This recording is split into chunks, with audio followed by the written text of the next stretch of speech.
جی دوستوں، میں ہوں عبدالباسط اور آپ دیکھ رہے ہیں کلائڈوسکوپ۔ وزیر خارجہ بلاول زرداری نے گزشتہ روز اسلام آباد انسٹیٹیوٹ فار اسٹریٹجک اسٹڈیز میں ایک خطاب کیا، اور اس تقریر میں انہوں نے اس بات پہ تشویش کا اظہار کیا کہ پاکستان انٹرنیشنلی آئسولیٹ ہو چکا ہے، اور کیا بھارت کے ساتھ ڈس انگیج کرنے سے ہمیں کوئی فائدہ ہو رہا ہے؟ ہمیں تو چاہیے کہ ہم بھارت کے ساتھ انگیجمنٹ کریں، ٹریڈ کریں، سو آن اینڈ سو فورتھ۔ یہ وہی زرداری صاحب ہیں جو کہ آج سے حکومت میں آنے سے پہلے جب اپوزیشن میں تھے تو عمران خان کو، جو اس وقت وزیر اعظم تھے، یہ طعنہ دیا کرتے تھے، الزامات لگاتے تھے کہ عمران خان نے تو کشمیر کو مودی کے ہاتھوں بیچ دیا ہے۔ میں مان سکتا ہوں کہ جب آپ اپوزیشن میں ہوتے ہیں تو آپ گرما گرم تقاریر کرتے ہیں۔ ہمارے ہاں تو یہ رواج ہے کہ حکومت کی کسی بات کی آپ نے تحسین ہی نہیں کرنی، لیکن جب آپ حکومت میں آتے ہیں تو رویے فوراً بدل جاتے ہیں، اور اتنا زبردست والٹے فاس ہوتا ہے، ایک منٹ میں چیزیں تبدیل ہو جاتی ہیں۔ اور کل تک جو اپوزیشن عمران خان کو یہ طعنے دے رہی تھی، اور آج وہ اب اس قسم کے فیلرز چھوڑ رہے ہیں کہ ہمیں بھارت کے ساتھ ٹریڈ بھی کرنا چاہیے اور بھارت کے ساتھ انگیج بھی کرنا چاہیے۔ دیکھیے، میں پہلے بھی کئی بار یہ بات کر چکا ہوں کہ کوئی بھی ذی شعور پاکستانی بھارت کے ساتھ مستقل بنیادوں پہ تعلقات کو خراب رکھنا نہیں چاہتا۔ ہم سب چاہتے ہیں کہ بھارت کے ساتھ ہمارے تعلقات بہتر ہوں، لیکن ان تعلقات کو بہتر کرنے کی کاسٹ کیا ہے؟ اور میرا ہمیشہ سے ہی سوال رہا ہے کہ اس کی کاسٹ کیا ہے؟ اگر اس کی کاسٹ یہ ہے کہ ہم جموں اور کشمیر کے تنازع کو پیچھے چھوڑ دیں اور آگے بڑھ جائیں، بھارت مقبوضہ جموں اور کشمیر میں جو کچھ کرتا رہے ہم اس پہ شور نہ مچائیں، اس پہ پروٹیسٹ نہ کریں اور اس کو تسلیم کرتے رہیں، اور پھر بالآخر جو لائن آف کنٹرول ہے اس کو انٹرنیشنل بارڈر مان کر اس تنازع کو اسی طور ختم کر دیا جائے جو کہ کچھ لوگ ہمارے ہاں چاہتے ہیں۔ یہ ایک نقطہ نظر ہے، اس پہ بحث بھی ہو سکتی ہے، اس کے میرٹ اور ڈی میرٹ سے بھی بات چیت ہو سکتی ہے، لیکن کویسچن یہی ہے کہ جو ہمارے وزیر خارجہ نے کہا وہ تو ایک ایسا، اور اس کی ٹائمنگ اگر آپ دیکھیے، پہلے تو ٹائمنگ دیکھ لیتے ہیں، اس کے بعد پھر میں اس کے جو سبسٹینس ہے اس پہ ہی بات کر لیتے ہیں۔ ٹائمنگ دیکھیے، 3-4 دن پہلے آپ OIC کے سیکرٹری جنرل کو فون کر کے کہتے ہیں کہ جی ایک اجلاس بلائیے، کوئی کنکریٹ ایکشن لیجئے بھارت کے خلاف، جو مسلمانوں کے خلاف ہو رہا ہے وہاں پہ کانپور سے رانچی تک، اور آج آپ 3 دن کے بعد یہ بیان دے رہے ہیں۔ تو OIC سیکرٹری جنرل یا پوری دنیا یہ کہتی ہوگی یہ کیا مذاق ہے، یہ کس قسم کے لوگ ہیں، یہ تو خود ان کے ہاں کلیئرٹی نہیں ہے کہ یہ چاہتے کیا ہیں۔ ایک طرف ہمیں کہتے ہیں کہ ہم سیشن بلائیں اور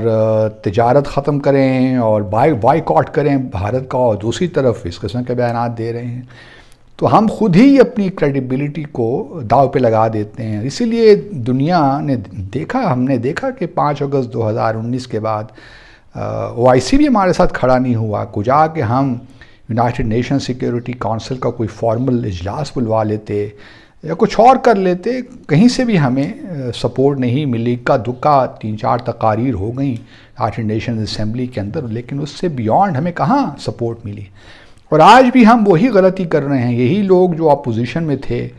بہت بڑی بڑی باتیں کرتے تھے کہ ہم نے کشمیر کوس کو کہاں سے کہاں پہنچا دیا تھا، اور اس حکومت نے تو دے دیا 5 اگست، اور یہ حکومت آئی PTI کی تو 5 اگست 2019 ہو گیا۔ خدارہ تھوڑا سا ٹائمنگ کا خیال رکھ لیں، اگر اور کچھ نہیں، کہ ٹائمنگ کیا ہے، اس وقت بھارت میں کیا ہو رہا ہے، کیا یہ جو اسٹیٹمنٹ آپ نے دی ہے کیا مناسب اسٹیٹمنٹ ہے؟ کم از کم وقت کے لحاظ سے کیا یہ موضوع ہے؟ میرے حساب سے نہیں ہے، لیکن آپ چونکہ بڑے لوگ ہیں، زیادہ آپ لوگوں کو علم ہے،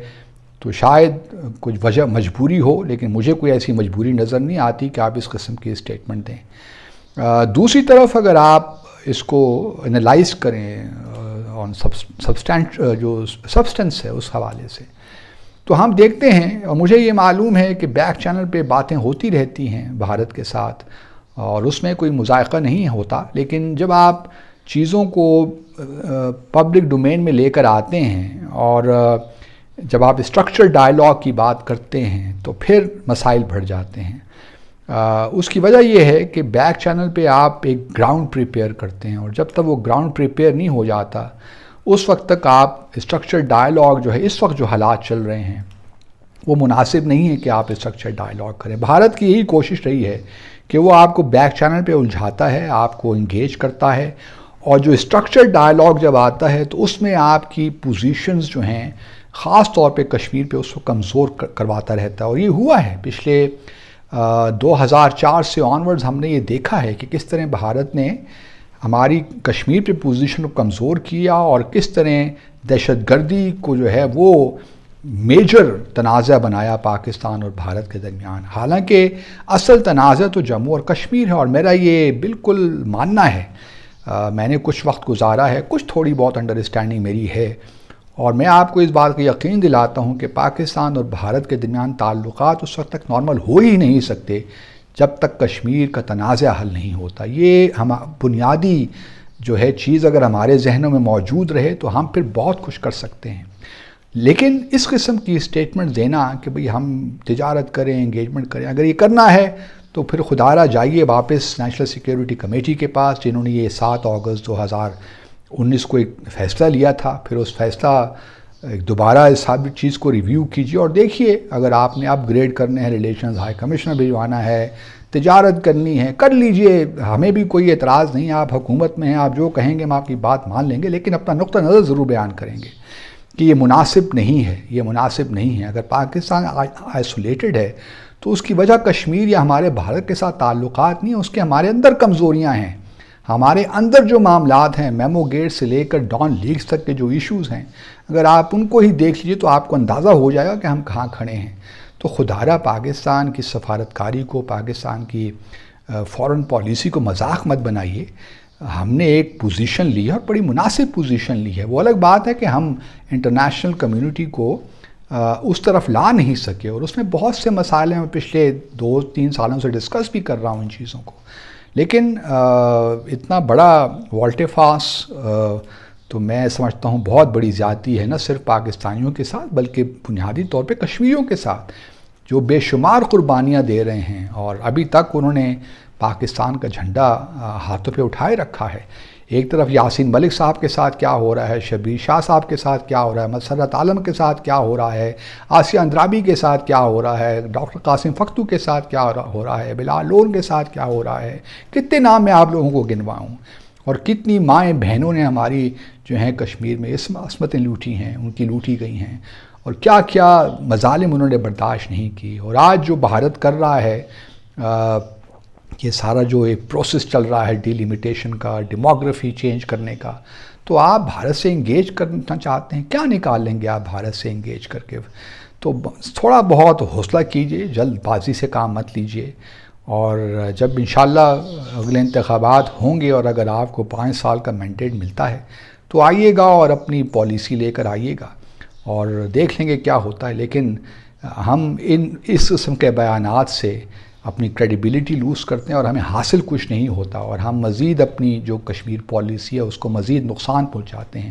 اور یہی جو اگر آپ سمجھتے ہیں کہ آپ آئسولیٹڈ ہیں تو اس کے اور بہت طریقے ہیں اپنی آئسولیشن کو ختم کرنے کے لیے. یہ طریقہ نہیں ہے کہ آپ بھارت کے پاؤں پڑ جائیں کہ جی ہمیں ہیلپ کیجئے, خدارہ ہم آئسولیٹ ہو گئے اور ہم آپ کے ساتھ انگیج کرنا چاہتے ہیں. اگر یہی مائنڈ سیٹ ہے تو پھر اللہ خیر کرے. دیکھتے رہیے کلائڈوسکوپ. اللہ حافظ.